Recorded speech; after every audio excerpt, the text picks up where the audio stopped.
渔光岛艺术季重绘地海之岛的主题呢，是因为在想象 remapping 这件事情。那 remapping 的 map 其实就是一个地图的概念，但地图这件事情不是只有大家熟悉使用的 Google 地图这件事情，它还包括了我们的心里面怎么样去认知一个地方。就比如说我们在想象渔光岛的时候，如果老一辈的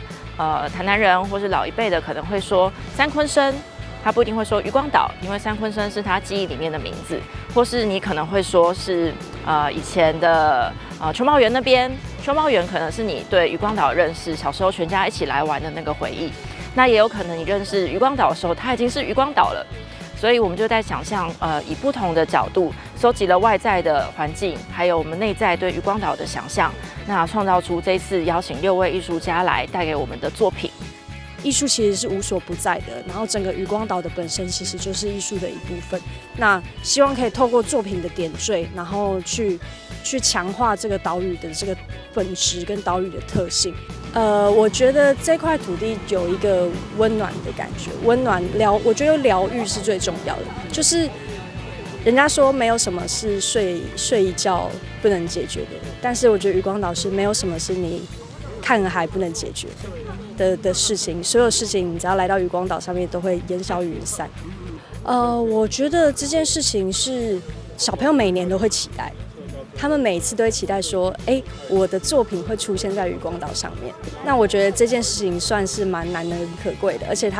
你会看到那个画面是他带着自己的爸妈，然后很骄傲的跟爸妈讲说，这就是我的作品。那我觉得这是我们对于地方上面的连接，地方上面就是更深上面在艺术上面的介入跟强化这样子。因为慢慢的把渔光岛的知名度打响了，包括有一些在地的人可以做一些民宿的业，可以经营民宿。然后还有一些店家可以卖吃的，所以带动了一些少许的部分的住家可以有经济的效能，不然有一些年轻人都外移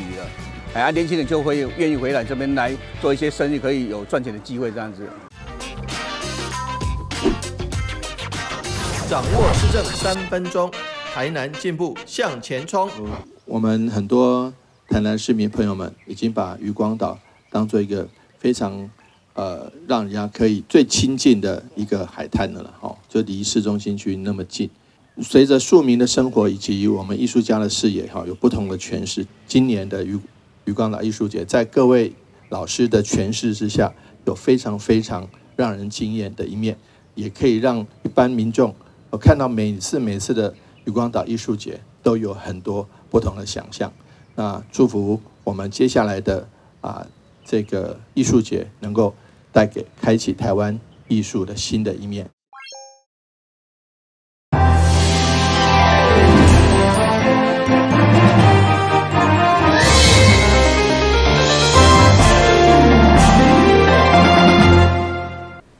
大家好，我是陈美纯，欢迎收看4月7号礼拜5的中嘉台南地方新闻。别人叫做果酱男孩林伟勋。在今年英国世界歌唱比赛得到金牌，是咱台湾的骄傲。伊的新店上午伫新营正式开幕，会当讲是双喜临门。市长黄伟哲特别到场祝贺，嘛呼吁大家多多支持咱台南的青年农民。由台南市大桥所辅导的青农林伟勋，因为采用东山咖啡、蜂蜜、柳芽的柳丁等在地农产作为原料，来研发各种的果酱。在去年英国世界歌唱比赛已经摕下银牌，今年继续努力，更是打败3500位参赛者摕下金牌，相当无简单。同时嘛，回到新营开店，这款双喜临门的好消息，市长吴伟哲嘛特别到场祝贺，肯定伊的技术为台南甲台湾做上好的行销。很高兴今年得到1金2铜，然后去年跟前年都有得到好几次银牌，然后还有铜牌，但今年是金牌，终于我想其实铜牌已经很不容易。刚伟勋讲3500冠的这个比赛来参赛，只有12个金牌，所以这很厉害了。所以说这不是5个人参赛的金牌，是3500个那当然是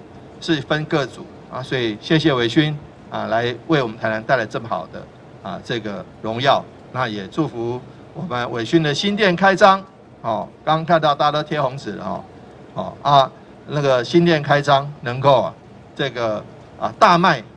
计划高中长达10档的林伟勋，经历多处的国际比赛，终于摕下金牌，嘛，予伊相当感谢一路上帮助的贵人。同时，伊嘛选定新雅地方创新基地来开店，会中甲市长做伙宣传金牌高中。柳营农会跟那个一开始农业局，就是我创业的第1年，就有派人就是协助我去参展或是办理各项活动，真的感谢他们。对，然后就是有人很想了解，就是这次比赛，就是主要就是评审会以那个果酱的颜色跟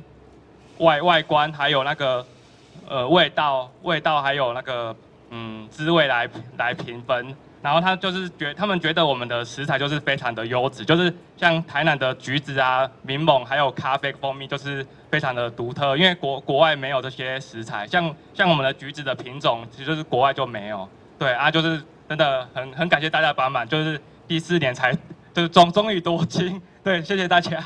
各地金牌高中的吸引力，相关的系列产品都已经上架，欢迎民众采购预订，和台南的青龙上届实际鼓励加支持。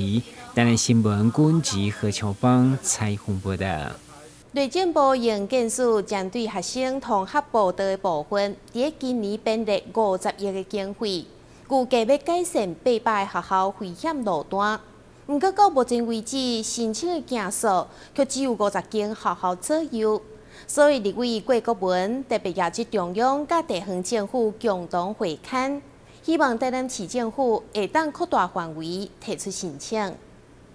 台南市争取精简计划得到中央补助将近4000万，改善另外道路甲麻豆安业国小的通学步道。伫今年初才拄完成。其中安业国小因为位伫173县道边，平常时车流量就大，为了考量学生上下课的安全，因此进行通学步道的改善。行务立委郭国文嘛特别邀集中央公路总局、营建署、甲国教署以及地方的教育、干务等单位共同视察。针对今年度营建署编列50亿的经费，要来改善学校通学步道。到目前为止，申请的件数却无到1成，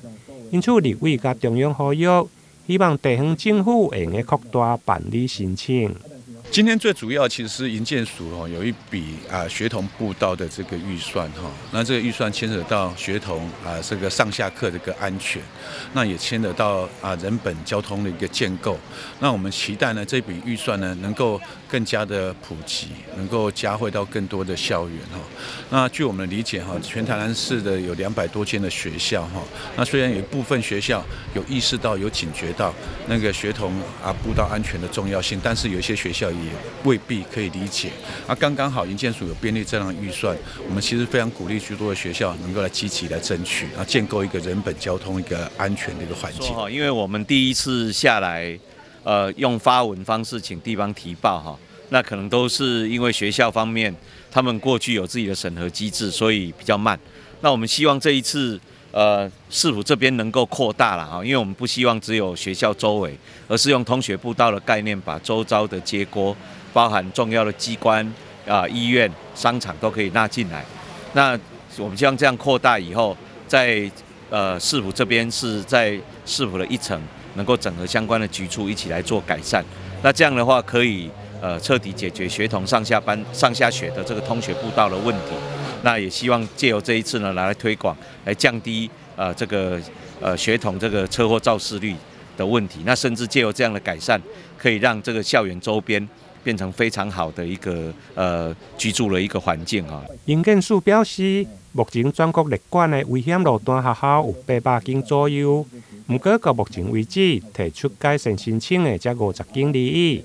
中央表示，有可能是希望到地方以后。因为是通学步道，因此转由教育局甲学校来处理。不过，营建署认为应该扩大到校园的周边，甚至结合干务、交通或者是警察单位，共同提出改善。对此，中央会再甲地方首长来沟通。台南新闻林根采访报道。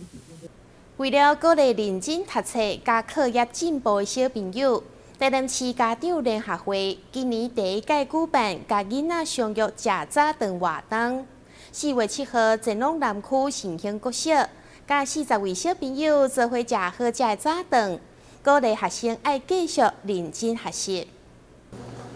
台南市家长联合会理事长李梦晴是一位关心囡仔发展又阁温暖的人。为鼓励小朋友持续努力学习，特别家己出钱，无开着协会半线钱，办理请囡仔食早顿活动，规划伫全市各校举办这个温馨的早餐会。因为只要当看到囡仔欢喜满足笑容，同时阁会当鼓励囡仔上进，这就互李梦晴感觉到一切拢价值。阿姨希望借由这个活动，让你们知道，有好多的家长团体，好多的长辈都是关心你们、疼爱你们的，因为你们很乖，因为你们很棒。那也希望你们得到爱以后，长大了以后，再继续去爱别人，懂得如何去爱别人，如何的孝顺自己的父母亲。对父母亲的爱，更是必须比别人还要再更多，因为父母亲生你养你，我们要做一个懂得感恩的人。7号伫新兴国小的活动。家长联合会理事长得做高顺仁，南二区副理事长姚渊文，北4区执行长戴新介，秘书长陈明燕，南二区公关长江海金，驻巡委员长副总人丁贵斌也拢出席支持。新兴国小校长李俊兴也特别感谢家长联合会所有人为囡仔带来温暖甲关怀。那我们非常感谢孟晴理事长能够他事实上他很多的事业，他也很忙但是愿意拨这个时间，那也要更感谢我们各位理监事这些干部伙伴们能够陪同一起来对我们新兴国小的小朋友来照顾，给我们小朋友温暖，给我们小朋友鼓励。家长联合会目前已经甲安定国小、大公国小、开元国小、新兴国小小朋友共进早顿，后续还有计划前往石门国小、莅林国小、龙岗国小、和顺国小、安顺国小、宝东国小、关庙文和实小等学校。理事长李梦晴表示，这个活动会持续办理到2060为止，欢迎各校向伊联络，安排时间做伙食早顿。家长会联合会在。台南新闻张硕维采访报道。好，谢谢。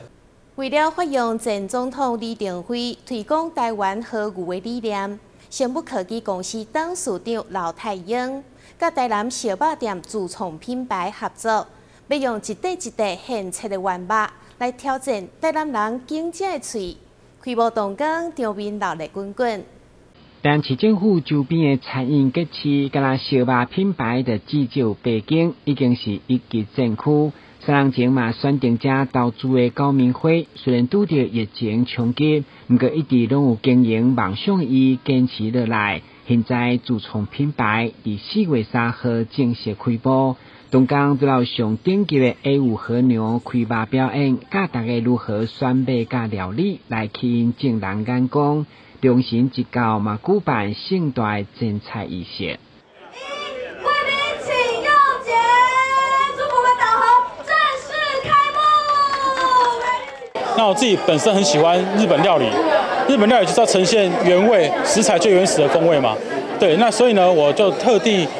把烧肉这个东西用日式的风格来展现出，就是说呢，我的肉全部都是原味肉，没有任何一块肉是腌制肉。就像和牛从日本送来台湾，就是原味，手工师傅切出来，原味直接呈现，吃出食材最原始的味道，搭配上我独家使用的这个铸铁烤盘，而不是用一般烧肉店用那种烧肉炉，我是用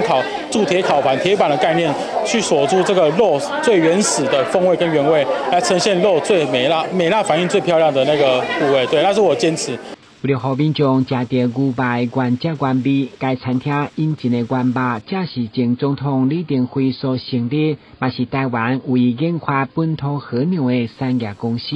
由牧场甲餐厅联手进军台南市场。李前总统就把那个19只放在花莲，在那边养育，现在大概有200多只了。那当然那个很难得了。那今天这边来跟这个餐厅一起合作，我觉得非常光荣，也非常愉快。希望这个合作能够成功。因为听说，台南人很喜欢，吃牛肉饭、牛肉汤。我们可以提供跟我们这个场地合作，可以提供最好的，牛肉面、牛肉汤，来给我们台南的乡亲。该餐厅主要提供肉类、海产等特产，较特别的是毛素食火锅等台湾料理，要来满足台南人经济嘴。台南新闻管制采访报道。台南市推动原住民族文化艺术。特别邀请两位甲台南有渊源的布农族陶艺家李文广、甲全东明来到大湾东百会举办联合展览。因的作品传达出原住民的文化传承以及包容乐观的心。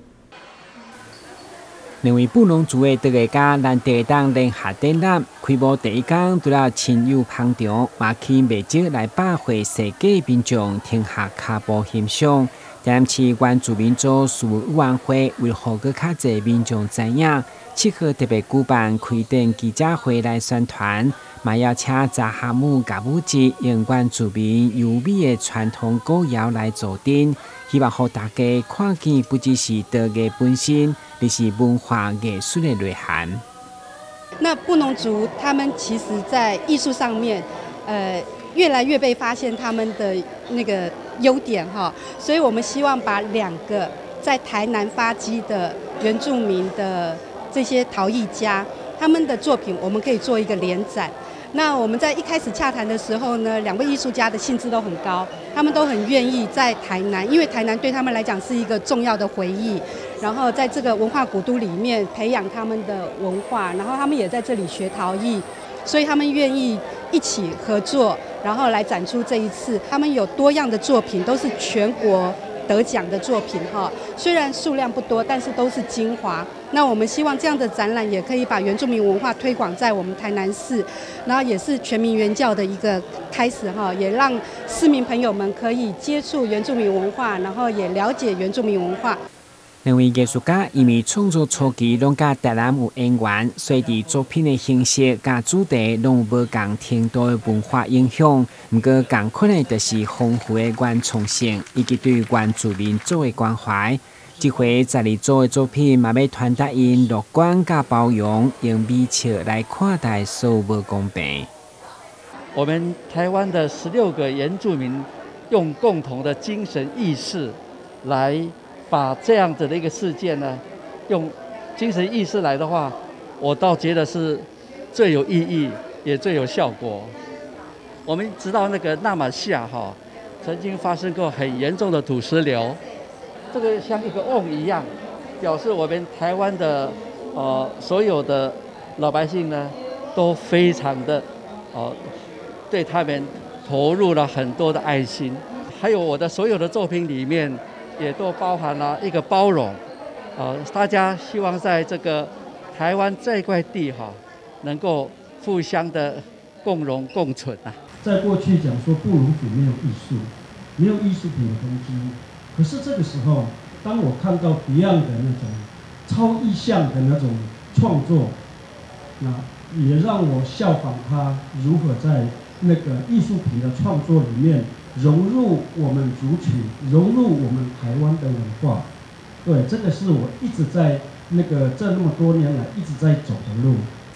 该展览大湾东百会免费提供6楼的空间，一直展到6月11号，期间嘛无定期举办教育推广体验。台南新闻管制何秋芳采访报道。渔光岛艺术节当中的一个主题“中华地海之岛”，是由艺术家李玉生所创作的群岛神州，结合信众团、舞蹈家廖以晴、甲电声音乐团体，组成群星王尊小顶头，实行渔光岛，互原本静态作品透过信用活动充满生命力。以2023渔光岛艺术节以中华地海之岛为设定主题，邀请艺术家李玉生亲自打扫渔光岛的在地信仰文化了后，现地创造出坤岛神舟，设伫咧渔光岛的天空端展出。这也是艺术节举办以来第一件结合在地信用主题的创作。渔光岛以前的古名叫三鲲参，然后鲲参其实是鲲是传说中的一种大鱼，然后参其实就是沙洲浮起的一个凸起的轮廓，然后它有一个我觉得是忘形生意的一个联想啦。其实鲲参我们放大一点是渔光岛，我们再放大一点，其实鲲参之岛讲的就是台湾。然后这个作品其实就是承载了渔光岛的历史，是因为渔光岛我们这小小的这个岛上其实就有10几间公坛，然后这10几间公坛其实过往都是家庙供久了之后，然后互相交配，然后就是茁壮，人茁壮，生命也茁壮之后，香火绵延到现在，然后就变成就是大家的公众的公庙。然后我觉得这跟台湾的先民以及我们的台湾人民在这块岛上的奋斗过程，其实也是一个缩影啦。所以这个作品其实它一个简单意涵就是，先民跟我们的众神就是乘着鲲岛神舟，然后来到就是我们的台湾鲲岛之后落地生根。这次我们特别邀请艺术家吕医生制作一艘鲲岛神舟，用一种艺术家不一样的视野来看待游境这一件事情啊。那今天特别规划了一个小绕境，我们希望从这里天宫潭出发，然后走过游天宫，然后一路到庆和潭，做一个小小的一个绕境，也让大家理解渔光岛这个宗教信仰的脉络，也让大家看看，其实用不同的艺术家当代的艺术手法来诠释基本的传统的一个信仰。鲲岛神舟鲲星王船坐进渔光岛，伫声影部分是由电声音乐团体三星献艺以2002的专辑《八仙》作为演出曲目，订立其后奖项，包含由廖以晴创办的鲲星旅行，以及屏中电气形象团的陈立干甲孙凤丽将军，以台湾海洋文化甲海洋生活演化而成的特殊镜头来实现渔光岛